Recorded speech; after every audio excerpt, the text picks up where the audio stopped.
So hello all, and welcome to this presentation on some strategies and models which are aimed at aspects of the subject content for French, German and Spanish GCSEs from 2024. There is also an emphasis in this presentation on teaching in chunks and a potential model of chunking that is proposed, which would hopefully support both the new specification of 2024 as well as the current specification.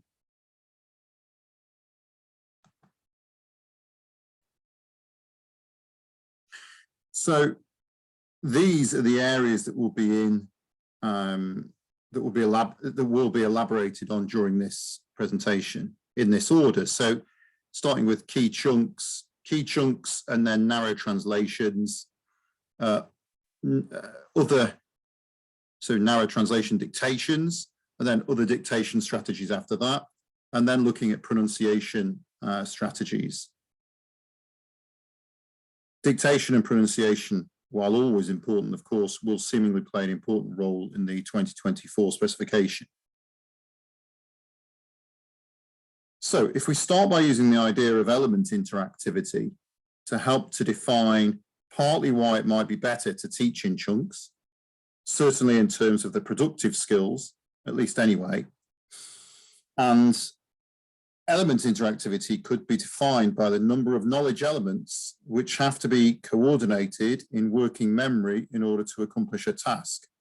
So this would mean that teaching a single item of vocabulary like le chat here in this example on the slide would be low in element interactivity because you only have to process one item, this one item.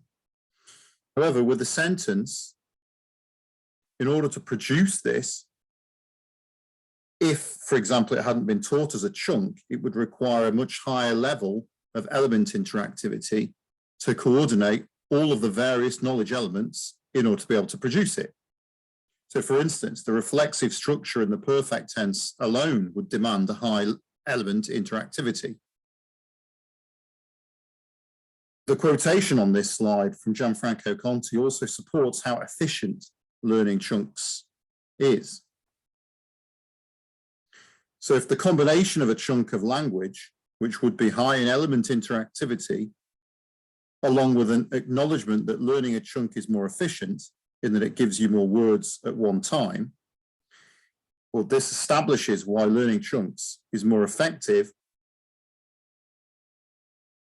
If this establishes why learning chunks is more effective, then you have to consider what is the most impressive and relevant high element interactivity grammar, and then design chunks which include examples of this grammar, as well as crucially making these examples generic enough that they can be taught and retrieved throughout the course, no matter what the topic. So some examples of these could be ones found in the last bullet point on this slide here. So we've got chunks like "Qu'on vient de rénover," "Je me suis bien amusé." I mean, the chunk "I had a good time" could be drilled across the entire course so that it is tested 30 to 40 times, even in 2 years across the course, to help make it stick, especially since it is so crucial in order to be able to express.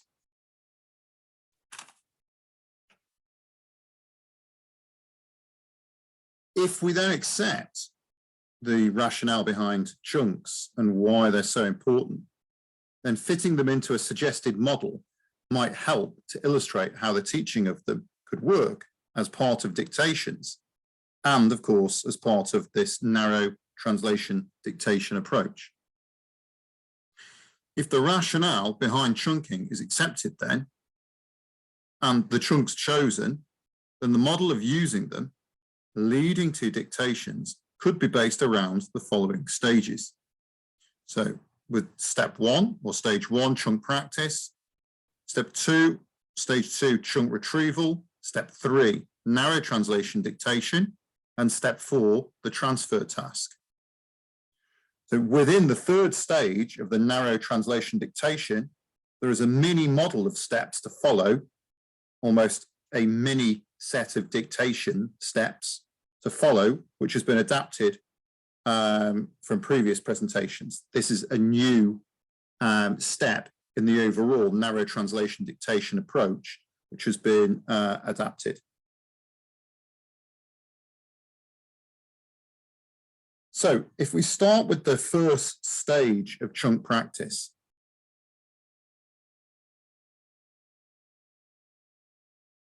this first stage of chunk practice could involve any number of ways of practicing the content. These are some suggested ways on this slide which could be used in order to practice the chunks. So naturally, sentence builders feature, as does Gianfranco's sentence stealer. Random is also a low prep activity which could be used to sort of rapid fire effect. So on the next slide, this might sort of look like the following in order to practice something like random. If the students, so with random, basically students would be facing the board and the teacher calls out part of the chunks here in either the target language or the English, with the students saying the translation the quickest, with whichever student in class saying the translation the quickest, winning the point for their side. Clearly, even at this stage, after some practice of things, they're calling out full or part chunks like when I left, or it has always been. There's the option to dictate the chunk itself after. So obviously, the teacher could clearly call out, if I were to have the option, and students in class, the quickest student to call out si tu veux l'option would win the point if you wanted to go and use points for their team on their side of the class. And then having done that, a bit later on, this slide or this set of chunks could just be covered up, and the teacher would then dictate in either the target language and the students write in the target language, or the teacher dictates in English and the students write in the target language. So immediately after an activity involving chunk practice, you could actually just do a mini dictation following that.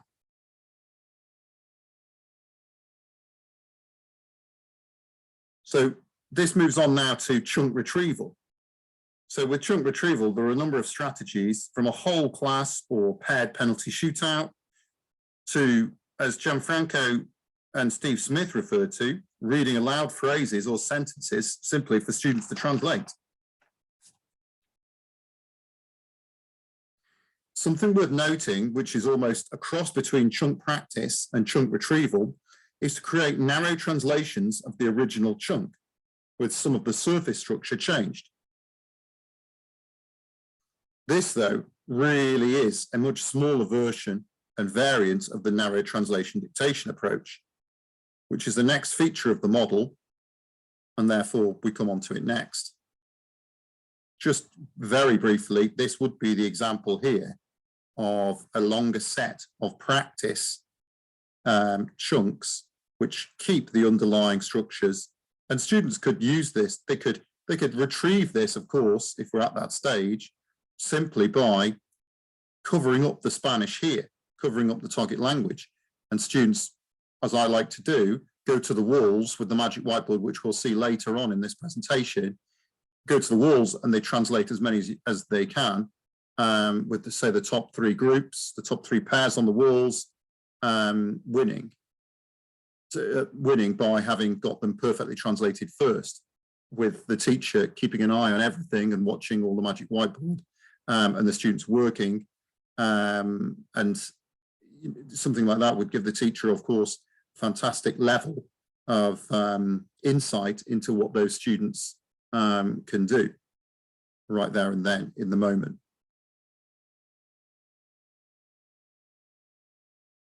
But just before we get to the steps involving the narrow translation dictation approach, it's worth noting how this approach attempts to navigate around the idea of teaching to the test, as the process seeks to promote, through many of the generic chunks, combined in a dictated paragraph, a level of flexibility which the learner can use to respond to tasks with a simple cue. Like, for example, write an answer about holidays. This isn't to say, of course, that additional strategies involving a transfer task that mirrors the style of the summative assessment couldn't be used. And there's an example of a potential one of these at the end of the process. But it's simply just to illustrate that the process's ultimate aim is to promote conditions where students will be able to write a paragraph in response to a simple cue like write all you can about free time. It's almost effectively like a free recall test in this sense.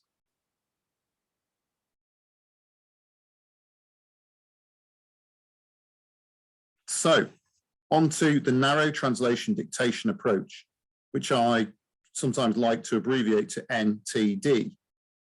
Obviously, since it's the process of the dictation in this model happens 3 times, therefore it's NTD1, NTD2, NTD3.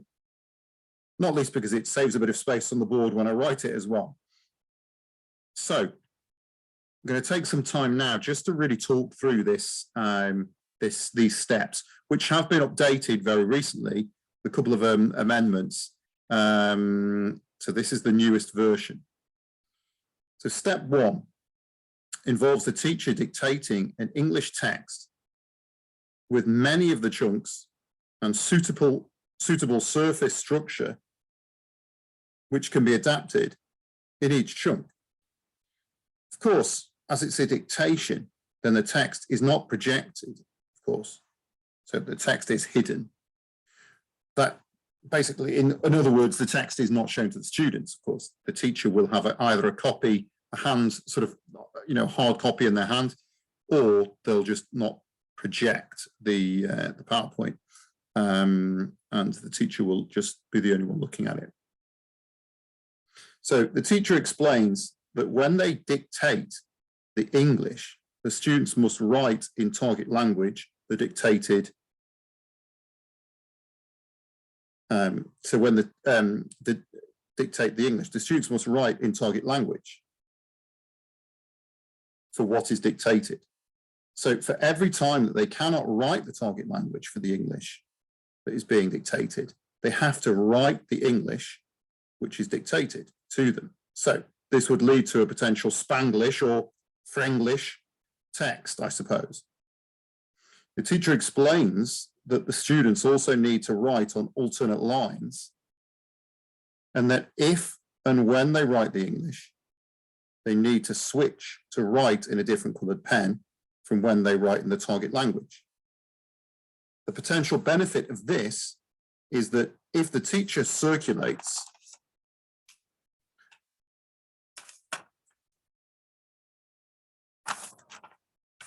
as well as when the books are taken in, it becomes clearer about what the students do and don't know in the moment. The teacher at this stage could also, as they circulate, make a note of any misconceptions or difficult to recall structures. It just provides an opportunity to gain more insight into what the students know and don't know in real time. So that would be step 1. On to step 2. So step 2, once the dictation has finished, the teacher takes advantage of an additional opportunity to gain information which may not have been collected as they circulated. So as they audit the class, asking the class to volunteer which bits they found difficult, with the teacher then making a list on the board of those bits which didn't stick or were not correctly formed, with then corrective feedback on what was wrong, and provided to the class by the teacher. So the students also write down in another different coloured pen underneath their answer this list of any of the target language that they didn't get, which is provided by those students offering the example. And so that really is step 3.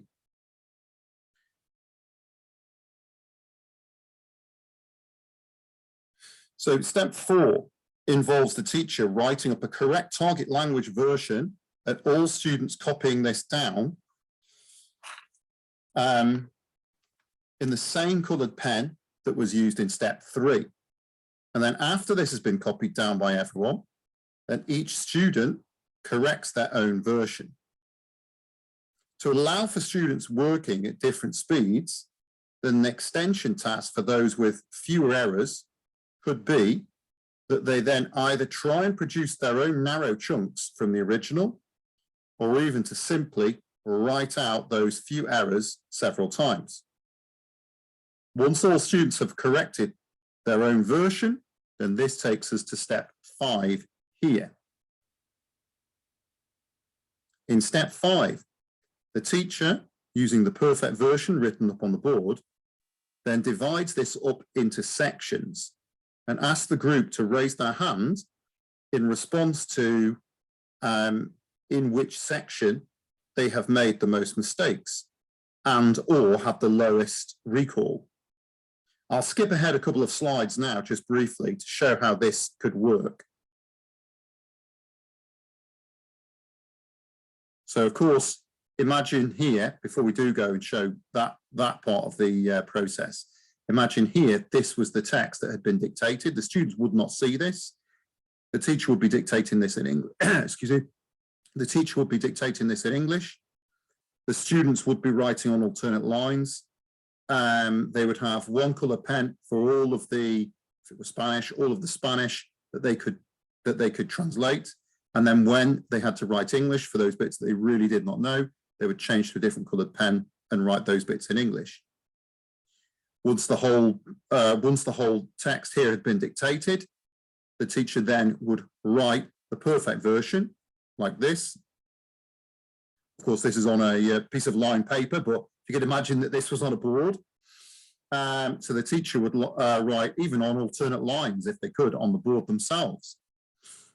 Just simply because you could offer here just alternatives as they're going through all the time, potential alternatives to change the surface structure again, asking questions of how you could change this time phrase, etc., how you could change this adjective, what would it make, and so on.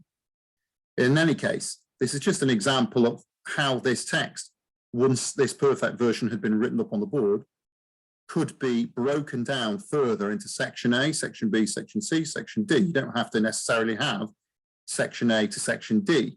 Could just even have section A and section B.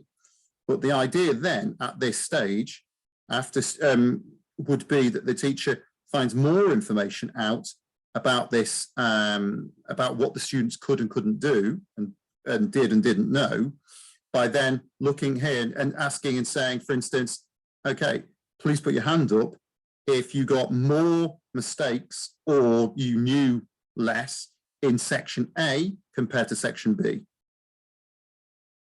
And then obviously, and then if you had another section C, section D, you'd go through and find where the majority of the class had the highest number of errors and then drill down into that section.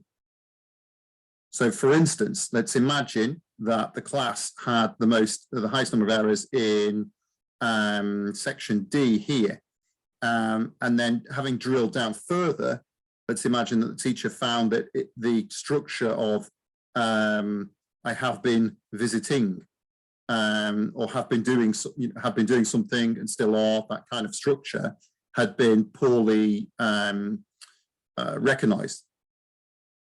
Well, then that gives the opportunity then to drill down into either the grammar, so it's almost micro chunk grammar, if you like. Sounds probably a little bit more grandiose than it really, than it actually is, but we can call it that. So, and drilling down into the grammar behind that that chunk, and doing practice on that, discussing the grammar, and then getting to the stage of, if you go back now to the model, So once the teacher has ascertained what the section in the whole of the dictation is, which section where the students have struggled the most, the teacher then so the process arrives at step 6, and a mini narrow dictation involving 3 times of dictation of just that small little section occurs, where you change 1 or 2 things. For instance, if we go ahead again, if we're at that stage again, this could be rubbed out, that section on the board. I mean, of course, it could be just, the answer could be projected. I just like to write it and talk it through as I'm going. So the answer, the perfect version could just be, it doesn't have to be written, does it really? But as long as it's been pre-prepared, and then obviously the text taken away when the dictation is happening again, when the mini dictation is happening. So for instance, let's suppose that mistake is the mistake that we were referring to earlier, that many students, the majority of the students have made. Then we could just dictate simply, I have been visiting Spain for 3 years, first time around. And if I were to have, and you could finish it off, or even just keep it as short as that, and then perhaps 2 or 3 more just involving changing the country and the time, and then perhaps a slight change using different gerunds, etc. So doing that, well, perhaps on the 3rd go, if you were going to do that 3 times, sort of in accordance with the whole greater structure. So if we go back again, of course, something just worth noting is that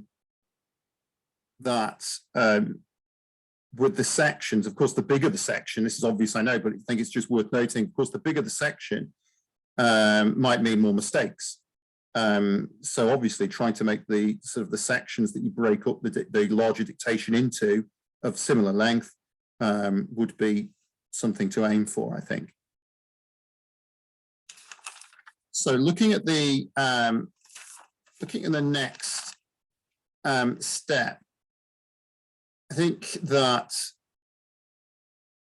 it just should be said that step 5 and step 6, again, are amendments to a previous model presented. And they really, again, just to reiterate that they are there to allow the teacher more opportunity to adopt a responsive teaching stance to gain more useful information about what students can and can't do. I think if we move on to step 7 of the model, the teacher then changes the task, so obviously changes the task and the text to dictate. So, and the text to dictate this time is a narrow version of the previous text used the first time around. And so by narrow, I mean, of course, that the underlying key features of the chunks are kept constant. So I would perhaps argue the more demanding grammatical structures which are kept, which are found in the chunks are kept constant, and the surface structure changed each time. So all of the previous steps 1 to 6 would be repeated again, until then moving on to the final 3rd text, which would be step 8. So for example, if this text had been done, corrected, broken down into sections, discussed, and a mini dictation, then this text on a different topic would be dictated.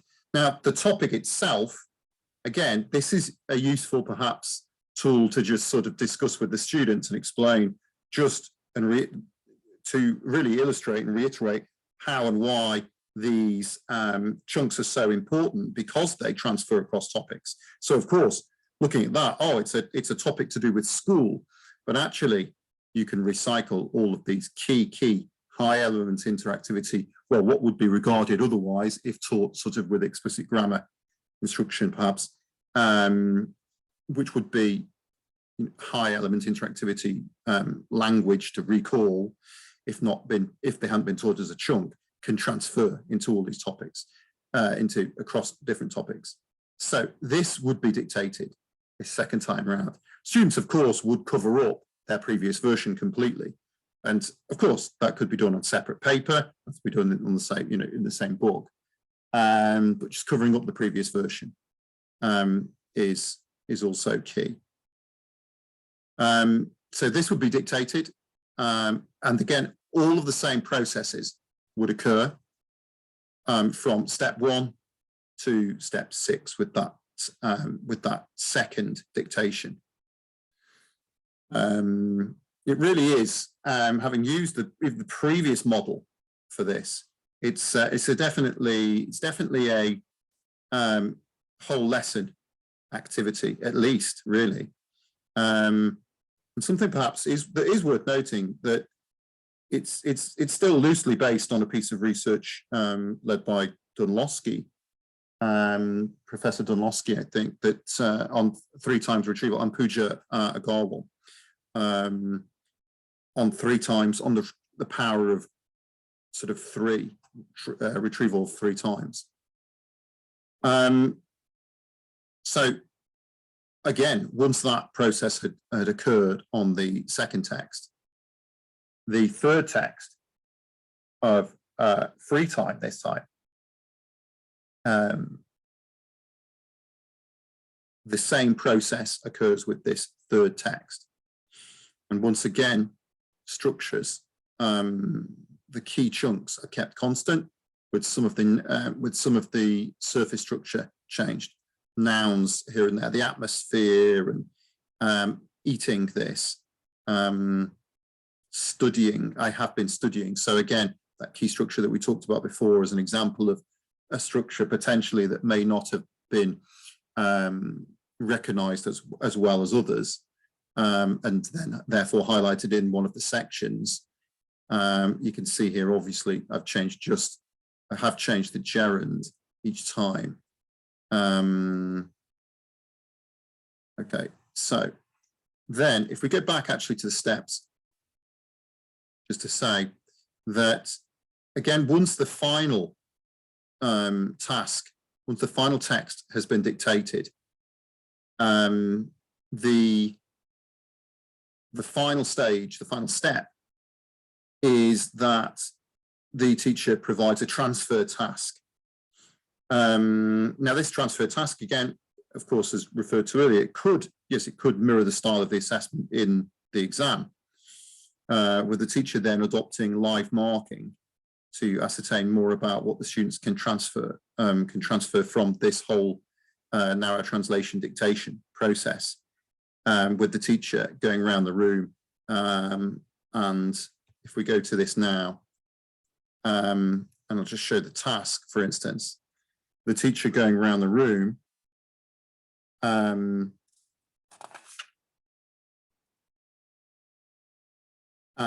really acting as what I like to call sometimes the cheating invigilator. So the teacher goes around, but the student's working in silence perhaps, and the teacher goes around and just either goes around and helps to correct as they're going around in a live way as they're answering this, as the students are answering this task, or even simply with the teacher just circulating and sort of just collecting data on the class about what they can and can't do without offering any corrective feedback. So just going around and making a list of the mistakes and storing them for when the whole students have finished that task, and then explaining each one, then getting the students to read through, instead of just going to corrective feedback as they're working. One, again, doesn't, of course, have to be the exact sort of style of the task that students may be faced with in the exam. Sort of the ultimate aim, I still like to think, with all of this is to get to a stage where students are writing with such flexibility no matter what topic they're faced with, because they have the power of those versatile chunks, they can respond to a simple cue, almost akin to a free recall test, of something like this: write all that you can about holidays, and that's it. That would be the ultimate aim. Or write all you can about school, write all you can about free time.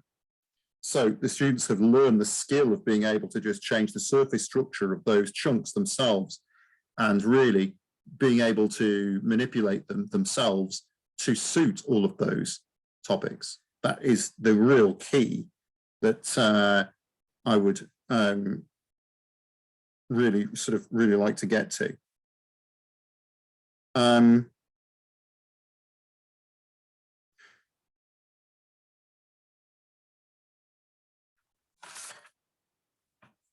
So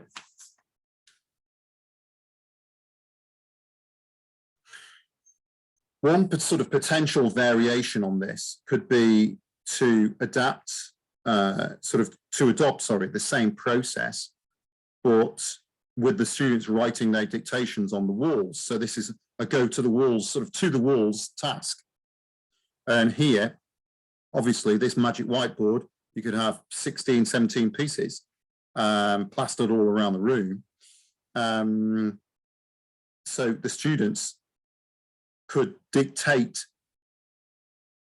So one student could dictate to another student, or a smaller group, a slightly bigger group could dictate, two students could dictate to two other students, with those two students writing the answer on the walls, allowing the teacher instant sort of discernment about what students can and can't do, as opposed to going around the class doing sort of a live marking process and looking at individual books, going to the next table, etc. You have more instant, you're supplied with more instant data and information on what the students can and can't do at one time by just looking around the whole of the walls to see these dictations happening. Of course, students could be distracted by looking across at the other side of the room and seeing what another student was doing. But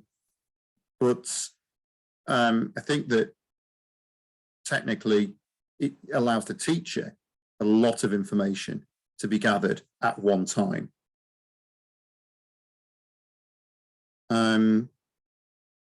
Of course, a process like this could always take place with the dictation via Google Docs, or obviously a language lab, and so on.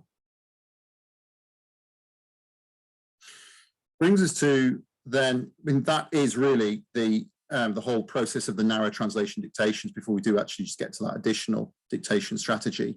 But it is just worth noting that plotting just go back a second to the process as I talk this bit through, I think. Just actually looking at a scheme of learning, I think, and deciding to plot 5, maybe 6 even or so, lessons across a year or so, of when the teacher does a narrow translation dictation. Because of course, sort of, the idea of them is so that they're so generic, in the sense that these chunks could and should be taught and tested no matter what the topic is across the course.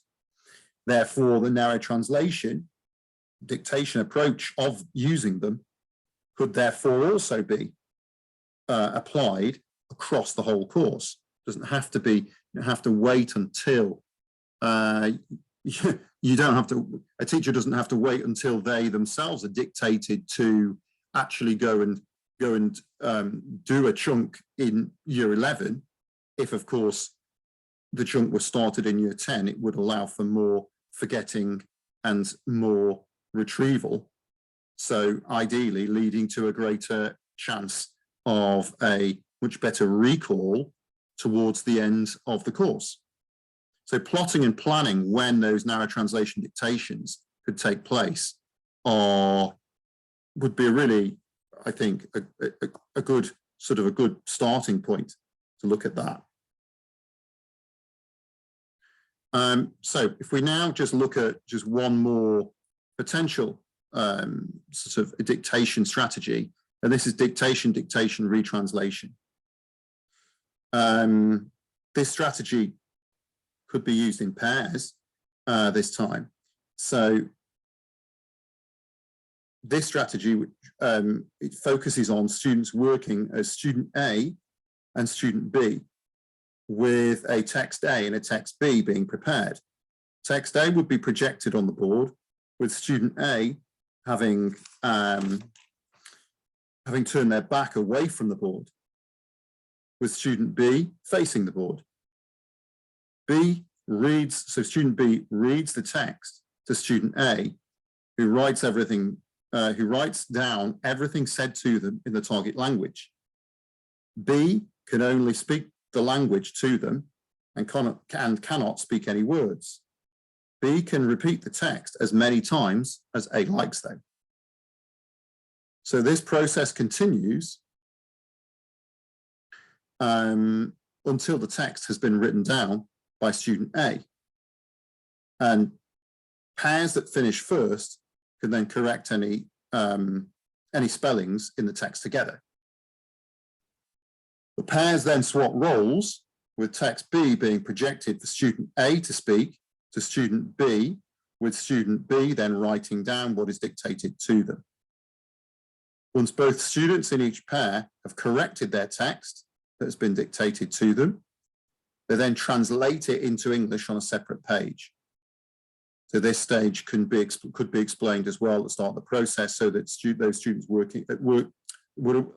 work at different paces could just move on to that stage without having to be prompted.